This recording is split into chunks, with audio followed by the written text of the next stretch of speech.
እሺ ሰላም ተማሪዎች እንደምን አላችሁ?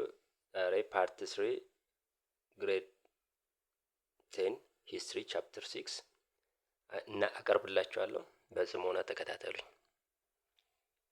ያው የዩኒቱ ርዕስ ኢትዮጵያ ኢንተርናል ዴቨሎፕመንት ኤንድ ኤክስተርናል ኢንፍሉዌንስ ፍሮም 1941 አፕ ቱ 1991 እስከ 1941 ከ1941 እስከ 1991 ያሉ ኢንተርናል ዴቨሎፕመንቶች ምን ይመስላሉ፣ ኤክስተርናል ኢንፍሉዌንስስ የውጭ ሀገር ተጽዕኖስ በኢትዮጵያ ላይ ምን ይመስላል የሚለውን ነው። ያለፉትን አይተናል። የዛሬው ርዕስ አርሊ ኦፖዚሽን ሙቭመንት አጌንስት ዘ ኢምፔሪያል ሩል፣ ኃይለ ሥላሴ ስልጣን እንደያዙ በ1941 በኋላ ኦፖዚሽን የተለያዩ ግሩፖች ኦፖዘር ተቃውሞ በአስተዳደራቸው ላይ አቅርበዋል። ስለዚህ እነሱ ምን ይመስላሉ የሚሉን ነው። ከአነበባችሁ ወይም ከሰማችሁ በኋላ ይሄን ለሰን ማወቅ ያለባችሁ ኦብጀክቲቭ ኤክስፕሌን the major causes of peasant revolt against the imperial region። የተለያዩ ገበሬዎች በተለያዩ የሀገራችን ክፍል አመጽ አስነስተዋል ወይም በኃይለ ሥላሴ መንግስት ላይ በእሳቸው ላይ ተቃውሞ አስነስተዋል። እሱን ኮዙ ምን ይመስል ነበር። ሌላኛው evaluate the role of different opposition movements against the imperial region። ሮሉ እሳቸው መጨረሻ ላይ በ1974 ከስልጣን ወርደዋል በመፈንቅለ መንግስት። ስለዚህ ይሄ ኦፖዚሽኑ ያለው ሮል ሚና ምንድነው ለእሳቸው መውደቅ ወይም ያመጣው ለውጥ ምን እንደሆነ እሱን ኢቫሉዌት ማድረግ ነው። እንቀጥል። ፔዛንት ሪቮልት ወይም የገበሬ ተቃውሞ ወይም አመጽ አጌንስቱ ኃይለ ሥላሴ እሱ ምን ይመስላል የሚለውን እናያለን ማለት ነው። the earliest notable revolt ኢምፔሪየር ኃይለ ሥላሴ met in the districts of ትግራይ። የመጀመሪያው በኃይለ ሥላሴ ላይ ተቃውሞ ግልጽ የሆነ ተቃውሞ የተነሳው ትግራይ ላይ ነው። ማን ይባላል? it is known as ወያኔ ሪቮልት ተብሎ ይጠራል ማለት ነው። so the revolt it was led by ብላታ ኃይለ ማርያም ረዳ the leader or coordinator of the peasant rebellion in the districts of ትግራይ። ትግራይ ላይ ያለው የገበሬዎችን አመጽ ኮኦርዲኔት ሲያደርግ ወይም ሊደሩ ብላታ ኃይለ ማርያም ረዳ ተብሎ ይጠራሉ ማለት ነው። ሶ ኮዙ ምንድነው ካልን it was caused by the feudal lords want greater share in the regional reallocation of power። ምንድነው? ኃይለ ሥላሴ ከመጡ በኋላ እንደገና የስልጣን ድልድል ማድረግ ጀምረዋል። የስልጣን ድልድል ፊውዳል ሎርዶቹ ደግሞ ከዚህ ስልጣን ላይ ከሎካሉ ህዝብ በበለጠ ትልቅ ስልጣን እንዲኖራቸው ይፈልጋሉ። ይሄን ገበሬው ተቃውሟል ማለት ነው። ይሄ አንዱ ኮዝ ነው። ሌላው ሃይላንድ ካልቲቬተርስ sought to prevent feudal exploitation። በሃይላንድ አካባቢ የሚኖሩ የትግራይ አራሾች ወይም ገበሬዎች they sought to prevent the feudal exploitation ወይም የመሬት ከበርቴዎቹ ብዝበዛ አለ። ይሄን ማስቆም ይፈልጋሉ፣ መከልከል ይፈልጋሉ። ይሄን አልፈለጉትም። ሌላው they also wanted to terminate the excessive demands of the state officials and militias። ኦፊሻሎች አሉ፣ ከመንግስት የተመደቡ ሚሊሻዎች፣ ታጣቂዎች አሉ። ኤክሰሲቭ የሆነ ዲማንድ አላቸው። ይሄን ተርሚኔት ማቋረጥ፣ ማስቆም፣ መግታት ይፈልጋሉ። ፍላጎታቸውን የስልጣንም የኢኮኖሚም ተጠቃሚነት ፍላጎት ስለነበር ይሄን ማስቆም ይፈልጋሉ። ስለዚህ ይሄን ደግሞ ገበሬው መቃወም ጀምሯል። ማስቆም ይፈልጋል። but it was short lived ለአጭር ጊዜ የቆየ ነው። በቀላሉ ክራሽ ሊሆን ይችላል።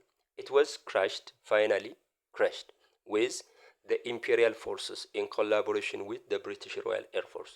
የብሪቲሽ ሮያል ኤር ፎርስ እና የንጉሰ ነገስቱ ፎርስ ወይም ኃይል በአጭር ጊዜ ውህደት በመፍጠር ይሄንን ተቃውሞ ሊያስቆሙት ችለዋል ወይም ክራሽ ሊያደርጉት ችለዋል ማለት ነው። ቀጣዩስ ምንድነው የሚለውን እኔ ባሌ ፔዛንት ሪቢሊየን የባሌ ሪቢሊየን ነው። the revolt in Bale started in the districts of Elkari in 1963 and ended in 1970። ከ1963 እስከ 1970 የቆየ የተጀመረው የት ነው? ኤልካሬ ተብላ በምትጠራ ቦታ ላይ ነው። ኤልካሬ ተብላ በምትጠራ ቦታ ላይ ማለት ነው። ሶ one of the leaders of ባሌ uprising was ዋቆ ጉቱ. he was one of the leader ከገበሬው አመጽ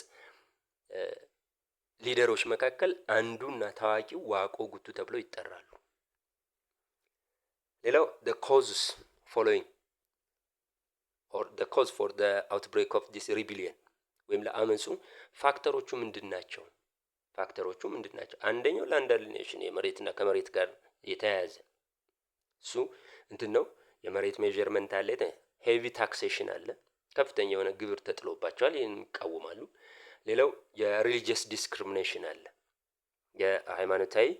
የሃይማኖት ዲስክሪሚኔሽን አለ ብለው ስለሚያስቡ ማለት ነው። ሌላው ኤትኒክ ሆስቲሊቲ ግጭት ወይም ጥላቻም ነበረ፣ ፍርሃትም ነበረ። እሱ ሌላው ኮዝ ነው ማለት ነው። ሌላኛው ኮራፕት አድሚኒስትሬቲቭ ፕራክቲስ ኃይለሥላሴ አሳይን አድርገው የሚልኳቸው ኦፊሻሎች ኮራፕት ናቸው ወይም በትክክል አይሰሩም፣ ሙሰኞች ናቸው። ይሄንም ይቃወማሉ ማለት ነው። ይሄን ይቃወሙ ነበር ማለት ነው። ሌላው the arrival of the Christian settlers in the mostly Muslim areas intensified the religious tension. በዚህ ወቅት የክርስቲያን ሴትለሮች ወይም ከሌላ የሀገራችን ክፍል የመጡ ወደዛ አካባቢ የካምፕ በመስራት መኖር ጀምረዋል፣ ባሌ አካባቢ ማለት ነው። ይሄ ኢንተንሲፋይ አጋግሎታል፣ የሙስሊሞችን ቴንሽን አድርጓቸዋል ማለት ነው። ይሄ አመጹ እንዲፋፋም ያደረገው ነው ማለት ነው።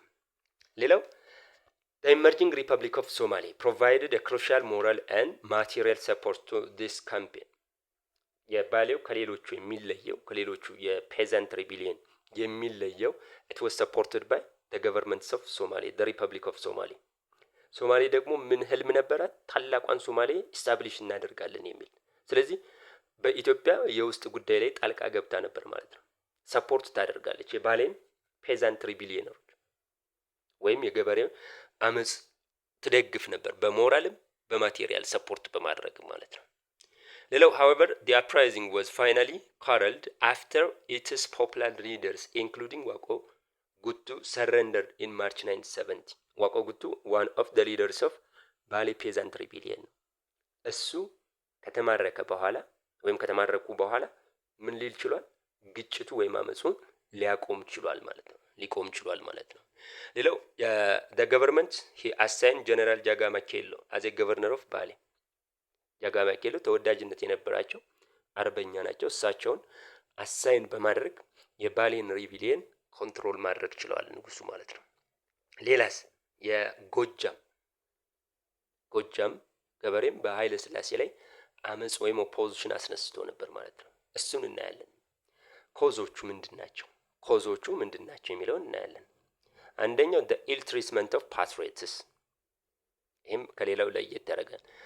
በአምስቱ አመት የአርበኞች ነጻነት ጊዜ የታገሉ አርበኞች የሚሰጣቸውን ክብር አልተሰጣቸውም በሚል ለምሳሌ በላይ ዘለቀ ተገሏል። ይሄ በዚህ የጎጃም ገበሬ አመጽ አስነስቷል ማለት ነው፣ ወይም ለሪቮልት ተዘጋጅቷል። ሌላኛው ሄቪ ታክሴሽን ኢምፖዚሽን፣ በገበሬው ላይ ከፍተኛ የሆነ ግብር ኃይለ ሥላሴ መንግስት ጥለው ነበር። ይሄንም ይቃወማሉ። ምን አደረጉ የሚለውን the introduction of new agricultural income tax had led the uprising in 1968. ስለዚህ የጎጃሙ የተጀመረው መቼ ነው? በ1968 ምን መጥቷል?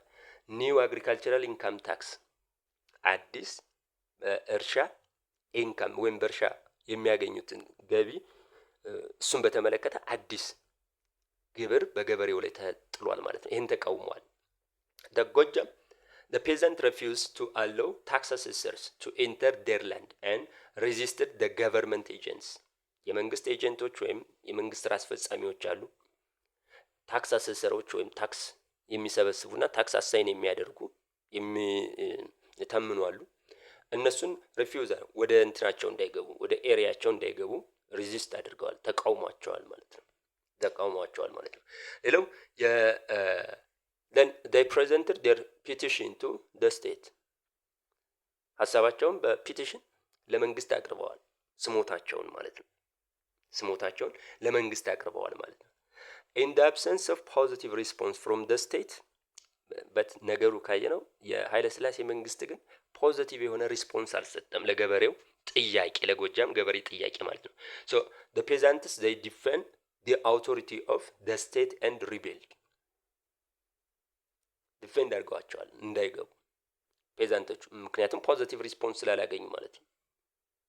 መታዘዝ አቁመዋል በእነሱ ላይ ማመጽ ጀምረዋል ማለት ነው። በኃይለ ሥላሴ የአውቶሪቲዎች ወይም ኦፊሻሎች የመንግስት ባለስልጣኖች ማለት ነው በእነሱ ላይ ማመጽ ጀምረዋል። the government reacted by sending a combined force of local militia and the armed police የኃይለ ሥላሴ መንግስት ሎካል ሚሊሻዎችን የአካባቢ ታጣቂዎችን እና የአርምድ ፎርስ በወቅቱ የነበረው መከላከያ ሰራዊት ምን አድርጓል? ወደ አካባቢው ልኳል። ምን ለማድረግ? ኮንዱሲቭ የሆነ ኢንቫይሮንመንት እንትን ለማለት ካየን እንዳጠቃላይ አመጹም ጎጃም ላይ ያለ ነገር ግን the rebellion was strong especially of ሞጣ ቆላ ደጋ ዳሞት and ብቸና ዲስትሪክት እነዚህ ጎጃም ያሉ የቦታ ስሞች ናቸው። እነዚህ አካባቢ ላይ ጠንካራ ነበር ማለት ነው። ሌላው የሌሎች ቦታዎች ላይ ያሉ የገበሬዎች አመጽ ወይም ተቃውሞ እናያለን ማለት ነው። there was also significant uprising against the imperial rule የት አካባቢ እንደሆነ ነው የጁ ተብሎ የሚጠራ አካባቢ in the north eastern parts of ወሎ በሰሜን ምስራቅ ወሎ የሚገኙ ማህበረሰቦች እነዚህም አፕራይዚንግ ነበር። ጌዲዮም ሳውዘርን ፕሮቪንስ ኦፍ ሲዳማ ጌዲዮ ደቡብ ክልል አሁን ብለን የምንጠራው ማለት ነው። እዛም ጋር ገበሬዎች በኃይለ ሥላሴ ላይ አመጽ አስነስተዋል ማለት ነው። so ነገር ግን both uprising had their genesis in land alienation both uprising had their land alienation መሬትና ከመሬት ጋር ያለ ማለት ነው። በተለይ ወደ ጭሰኝነት እንትን ስለሚላቸው እሱን በመቃወም ነው ማለት ነው። both uprising were crushed by government force ነገር ግን የኃይለ ሥላሴ መንግስት የወታደሮቻቸውን ወይም ታጣቂዎቻቸውን በመላክ እነዚህን ሪቢሊዮኖች ወይም ተቃውሞች ክራሽ ማድረግ ችለዋል፣ ማስቆም ችለዋል ማለት ነው።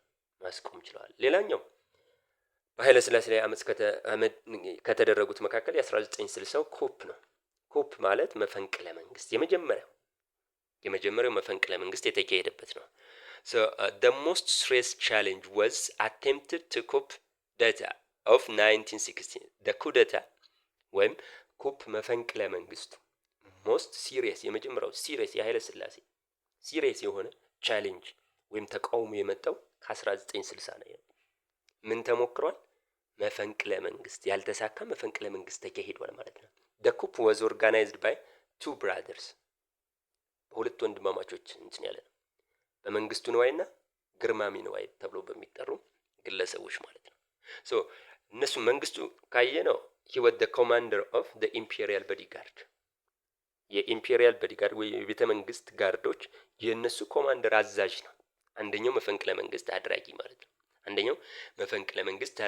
ነው። the two brothers they were joined by ወይም ሰፖርት ከሚያደርጓቸው መካከል አንደኛው the chief of the security የሴኩሪቲ ወይም የደህንነት እንትኑ የዛ ቺፍ ወይም የበላይ የነበሩት ኮሎኔል ወርቅነህ ገበየው። ሌላ the police commissioner የፖሊስ ኮሚሽነሩ የሀገሪቱ በወቅቱ የፖሊስ አዛዥ የነበረው ብርጋዴር ጄኔራል ጽጌ ዲቡ። ሌላው few educated radicals የተወሰኑ የተማሩ ለውጥ የሚፈልጉ ማህበረሰቦች ግሩፕም ሰፖርት ያደርጉት ነበር ማለት ነው። so they were supported by most of the imperial bodyguard የኢምፔሪያል የቤተ መንግስት ጠባቂዎች ወይም የንጉሱ ጠባቂዎች አብዛኞቹ ሰፖርት ያደርጋሉ። ምክንያቱም አዛዣቸውም የመፈንቅለ መንግስቱ አድራጊ ስለነበር ማለት ነው። እነዚህ ናቸው ጄኔራል መንግስቱና የግርማሚ ንዋይ ተብሎ የሚጠሩት። ግርማሚ የተማረ ነው ውጭ ሀገር ሄዶ፣ መንግስቱ ደግሞ the commander in chief። ሌላው the coup makers proclaimed መፈንቅለ መንግስቱን ሲያደርጉ ፕሮክላይም ወይም ዲክለር ያወጁት ነገር የሚከተሉት ናቸው። they declared the establishment of new government on ዲሴምበር 14 1960 አዲስ መንግስት በሬዲዮ ነው ያስነገሩት። አዲስ መንግስት እንደ ተቋቋመ አዋጅ አውጥተዋል። የአዲሱ መንግስት መሪ ኢምፔሪየር ሰን የንጉሠ ነገስቱ ልጅ ነው ኤንድ ሄር አልጋ ወራሽ አስፋወሰን ኃይለ ሥላሴ አስፋወሰን ኃይለ ሥላሴ ተብሎ የኃይለ ሥላሴ ልጅና አልጋ ወራሽ he was appointed head of the state የሀገሪቱ ሄድ ስቴት ሆኗል ማለት ነው as a salaried constitutional monarchy በደሞዝ የሚሰራ ኮንስቲቱሽናል ሞናርኪ እና አውቶክራቲክ ሞናርኪ ይለያያል። ወይም አብሶሉት ሞናርኪ ይሄ ኮንስቲቱሽናል ነው። ንጉሱ ምን አለው? ገደብ አለው። የንጉሱ ስልጣን ማለት ነው። የዛ አይነት ታይፕ ኦፍ ገቨርንመንት ዲክለር እንደሆነና አስፋወሰን ኃይለ ሥላሴም በደሞዝ የሚሰሩ ሄድ ኦፍ ስቴት አድርገው ተሽመዋል ማለት ነው። ራስ ምሩ ኃይለ ሥላሴ was designed ፕራይም ሚኒስተር ኦፍ ደ ኒው ገቨርንመንት የአዲሱ መንግስት ፕራይም ሚኒስተር ወይም ጠቅላይ ሚኒስተር ተደርገው የተሾሙት ራስ ምሩ ኃይለ ሥላሴ ናቸው። ራስ ምሩ ኃይለ ሥላሴ ናቸው ማለት ነው። ሶ the popular general ሙልጌታ ቡሊ he was also nominated the chief of the state of the armed forces ሙልጌታ ጀነራል ሙልጌታ ቡሊ ተብሎ የሚጠሩት ኖሚኔት የተደረጉት ወይም ስልጣን የተሰጣቸው ምንድነው? the chief of the staff of the armed forces የመከላከያ ሰራዊት አዛዥ ማለት ነው አድርጎ ተሽሟል ማለት ነው። ነገር ግን ይሄ ዲክለር እንደተደረገ ምንድነው ኮንፍሮንቴሽን was made between the rebel and the loyalists ኮንፍሮንቴሽን ግጭት ተከስቷል ማለት ነው። በማንና በማን መካከል? between the rebel ይሄ ማለት መፈንቅለ መንግስት አድራጊና ሎያሊስት የኃይለ ሥላሴ ታማኞች ስልጣኑን አናስነጥቅም ያሉ ማለት ነው።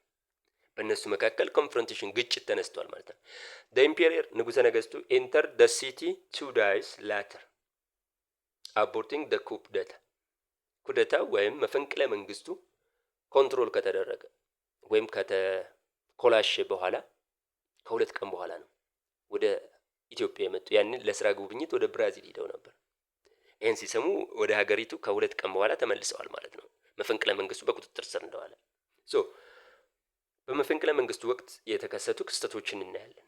አንደኛው ጀነራል ጽጌ ዲቡ the chief of the police force he was killed in action የመፈንቅለ መንግስቱም ተባባሪ ነበር።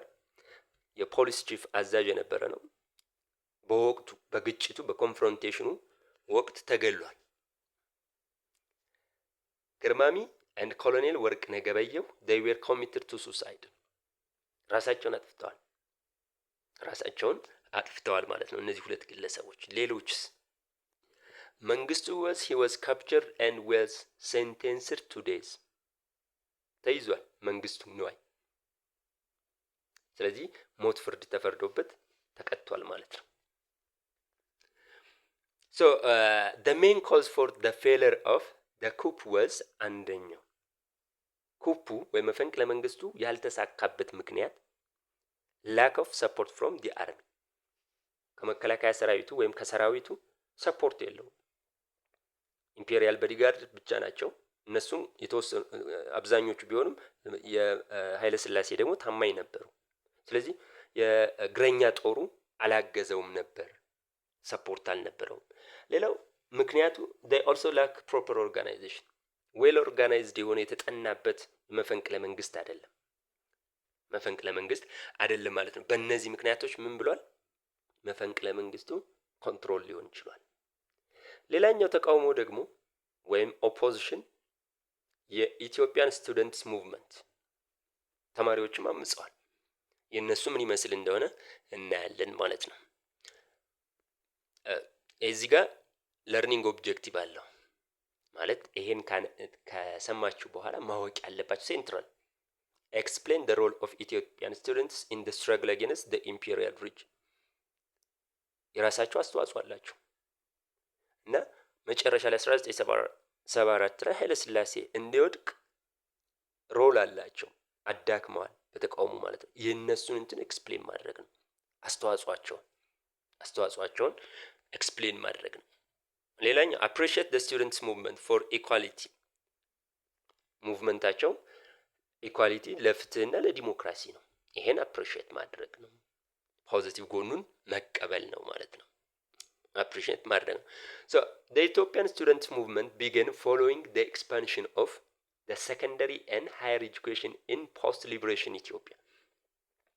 የኢትዮጵያ የተማሪዎች ንቅናቄ የተጀመረው ከየት በኋላ ነው? because of the expansion of secondary and higher education በኢትዮጵያ ከጣሊያንን ካባረር በኋላ ሃየር ኤጁኬሽን እነዚህ ኮሌጆች እና ምን ሁለተኛ ደረጃዎች በተለያዩ የሀገራችን ክፍል ተስፋፍተዋል።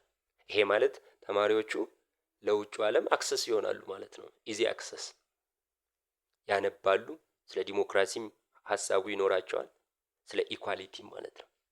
ስለዚህ መስፋፋቱ ጥያቄ እንዲጠይቁ አድርጓቸዋል ማለት ነው። when we see the nucleus of the students movement was the University College of Addis Ababa founded in the 1950 later named ኃይለ ሥላሴ First University። ዋናው አስኳሉ ወይም ማዕከሉ የንቅናቄው የኦፖዚሽኑ ማዕከል ዩኒቨርሲቲ ኮሌጅ ኦፍ አዲስ አበባ ተብሎ የሚጠራው ነው። መቼ ነው የተመሰረተው? 1950። ቆይቶ ማን ተብሎ ተጠርቷል? ኃይለ ሥላሴ ፈርስት ዩኒቨርሲቲ፣ ቀዳማዊ ኃይለ ሥላሴ ዩኒቨርሲቲ ተብሎ የሚጠራው ማለት ነው። እዛ ነው ማዕከሉ ዋናው ማለት ነው። many students they were displaced with በምንድነው displaced የሆኑት ወይም እንትን ያሉት ምቾት ያልተሰማቸው the ruling monarchy በአድሚኒስትሬሽናቸው በኃይለ ሥላሴ አድሚኒስትሬሽን ተቃውሞ አላቸው፣ ኦፖዚሽን አላቸው ዲሞክራሲ አይደለም በሚል እና ለኢኮኖሚክ ዴቨሎፕመንትም ኢኳል የሆነ ኢኮኖሚክ ዴቨሎፕመንት ስለሌለው ፊውዳል ላንድ ስትራክቸር ፊውዳሎች አሉ መሬት ከበርቴዎች። ይሄ ላንድ ስትራክቸሩ የመሬት ክፍፍሉ እሱም ተማሪዎችን እንትን ብሏቸዋል። የተወሰኑ ግለሰቦች መሬት አላቸው። አብዛኛው የሀገሪቱ ግለሰብ ገበሬ ግን ላንድለስ መሬት አልባ ሆኗል። ይሄን ይቃወማሉ ማለት ነው። ሌላኛው the poor quality of life of the people ኃይለ ሥላሴ ነጻ ቢያደርጉ ነገር ግን የማህበረሰቡ የኑሮ እንትን አልተሻሻለም። ስቲል እስካሁን ፑር የሆነ ኳሊቲ ነው ያለው። ይሄንም ተማሪዎቹ ይቃወማሉ። so when you see ሌላ ከሚቃወሙት መካከል they also demanded the improvement in educational facility and service በትምህርት እና በትምህርት መስፋፋት ላይ ኢምፕሩቭመንት እንዲደረግ በትምህርት ላይ እና ለትምህርት አስፈላጊ ሰርቪሶች እንዲሟሉ ይጠይቃሉ መንግስት ማለት ነው። ይሄ ፍላጎታቸው። ሌላኛው they began to demand free press ነጻ ፕሬስ ነጻ ጋዜጣ እንዲኖር ይፈልጋሉ። እና ሌላኛውስ ምንድነው? the right to form their union ማህበር የመመስረት ዩኒየን ማህበር ወይም ግሩፕ የመመስረት መብት እንዲሰጣቸው። አሁን የተማሪዎች መማክርት የሚባለው በየትምህርት ቤቱ በየዩኒቨርሲቲው ያለው ማለት ነው። እሱን ይፈልጋሉ። ሌላው other additional factors that strengthen their activism and radicalism ሌሎች ኤቨንቶችም አሉ ተቃውሟቸውን እና ማህበረሰቡን ማንቃት ፍላጎታቸውን እንዲጠናከር ያደረገላቸው ማለት ነው። እነዚህ ምን እንደሆኑ እናያለን። አንደኛው ኢትዮጵያን ስቱደንትስ አክቲቪዝም አብሮድ ወደ ውጭ ሀገር የተላኩ ኢትዮጵያውያን አሉ፣ አውሮፓም አሜሪካም ማለት ነው። እነዚህም ማህበረሰቡን ማንቃት ጀምረዋል። ይሄ ምን አድርጎላቸዋል? ሰፖርት አድርጓቸዋል። ሰፖርት ወይም ጥንካሬ ሰጥቷቸዋል። ለተቃውሟቸው ጥንካሬ ሰጥቷቸዋል ማለት ነው። the attempt of coup of the 1960 በ1960 ባይሳካም ኃይለ ሥላሴን ለመጣል ምን ተደርጓል? መፈንቅለ መንግስት ሙከራ ተደርጓል። ይሄ አበረታቷቸዋል። ኃይለ ሥላሴ ጠንከር ያለ ተቃውሞ ቢደርስባቸው መውደቅ እንደሚችሉ ወይም ሪፎርሞችን ያደርጋሉ ብለው አስበው ነው ማለት ነው። ሌላኛው the anti-imperialist and pro-socialist movements in some western countries በተለየ ምስራቅ አውሮፓ ሀገሮች ፕሮ-ሶሻሊስት ናቸው፣ አንቲ ኢምፔሪያሊስት ናቸው። አውሮፓንና አሜሪካን ይጠላሉ። ይሄም ስትሮንግስ እንዲሆኑ አድርጓቸዋል። ሙቭመንታቸውን እንዲቀጥሉ አድርጓቸዋል ማለት ነው። ሌላኛው the presence of students from different African countries through Ethiopian government scholarship ከተለያዩ የአፍሪካ ሀገራቶች በኢትዮጵያ መንግስት ስኮላርሺፕ እያገኙ ትምህርት አዲስ አበባ ዩኒቨርሲቲ ላይ የሚማሩ አሉ። እነሱ ደግሞ ኢኒሼት አድርገዋቸዋል፣ ገፋፍተዋቸዋል። ምንድነው እነሱ ቅኝ ግዛት የተያዘ ሀገር ነው ያላቸው። ወደ ኢትዮጵያ ሲመጡ ኤክስፔክቴሽናቸው ምንድነው?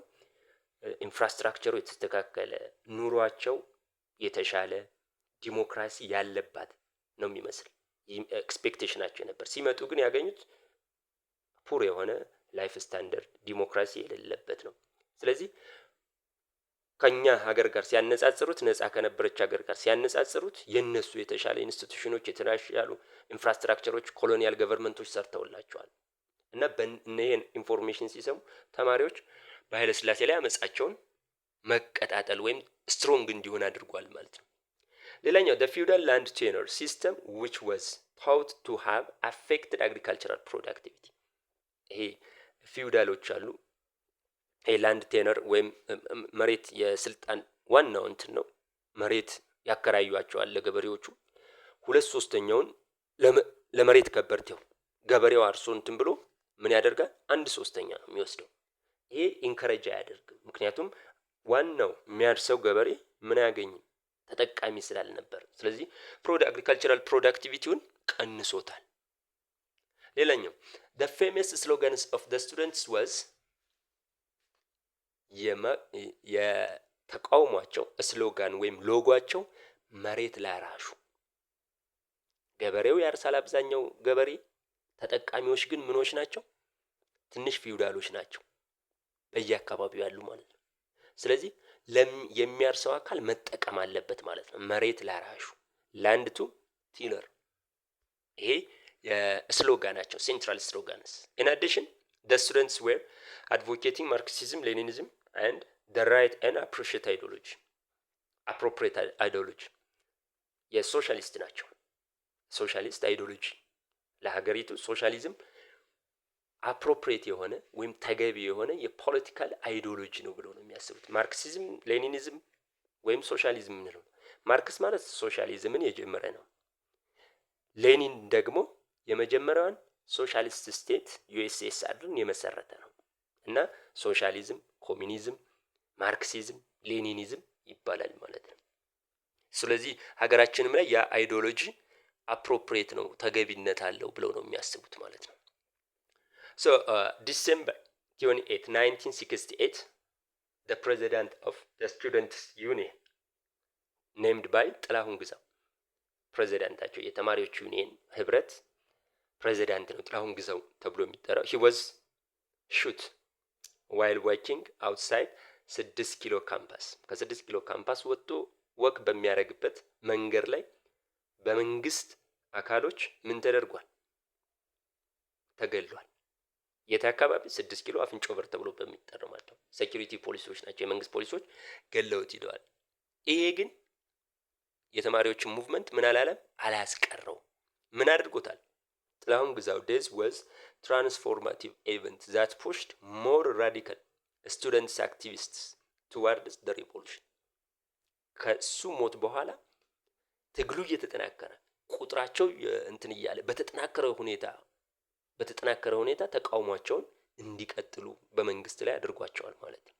ስለዚህ እሱ መሞት አላስቀረውም ማለት ነው። ተማሪዎች የዛሬው እንትናችን ይሄ ነው። ቻፕተር 6 ፓርት 3።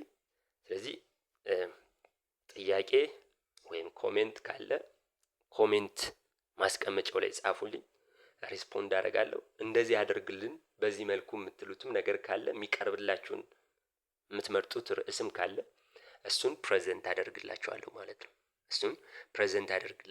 ማለት ነው። ምንም አይነት ነገር እንትን አትበሉ፣ ወደኋላ አትበሉ። ጥያቄ ካላችሁ ጠይቁኝ። So this is the end of chapter 6 part 3. Thank you for your listening. Tomorrow we will present the next session. Goodbye. አመሰግናለሁ።